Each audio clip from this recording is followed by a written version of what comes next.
एक बुजुर्ग हज के सफर पर गए थे। जब वो एक जगह से गुजर रहे थे उनके हाथ में एक थैला था, उसमें कुछ पैसे थे। अचानक एक चोर उनके हाथ से थैला छीनकर भाग गया। जब चोर काफी दूर निकल गया तब अचानक उसकी आंखों की रोशनी खत्म हो गई। आंखों की रोशनी जाते देख उस चोर ने रोना शुरू कर दिया।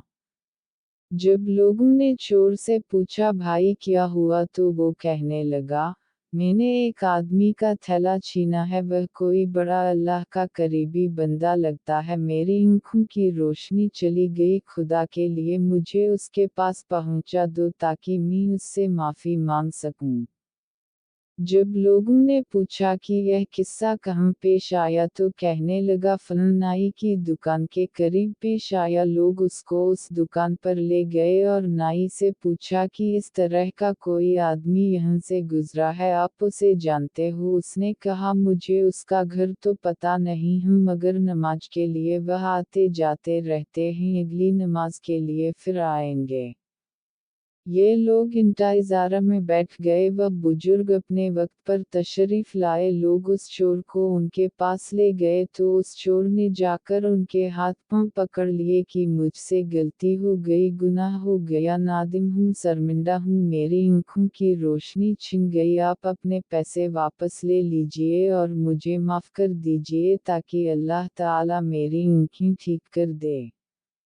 वह बुजुर्ग कहने लगी कि मैंने तो तुझे पहले ही माफ कर दिया है। यह सुनकर चोर बड़ा हैरान हुआ, कहने लगा हजरत मैं तो आपका थैला छीनकर भागा और आप कहते हैं कि माफी मांगने से पहले ही माफ फरमा दिया। वह फरमाने लगे हम, मेरे दिल में कोई बात आ गई थी।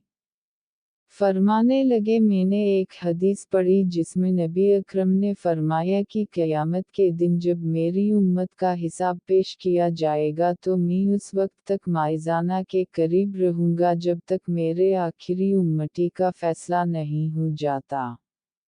मेरे दिल में यह बात आई कि अगर मैंने इस चोर को माफ़ नहीं किया तो क़यामत के दिन यह मुकदमा पेश होगा और जितनी देर मेरे मुकदमे का फ़ैसला होने में लगेगी अल्लाह के नबी अलैहिस्सलाम को उतनी देर जन्नत से बाहर रहना पड़ेगा।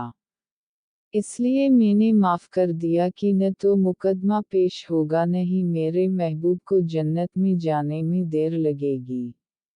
वह जल्द जन्नत में तशरीफ़ ले जाएंगे।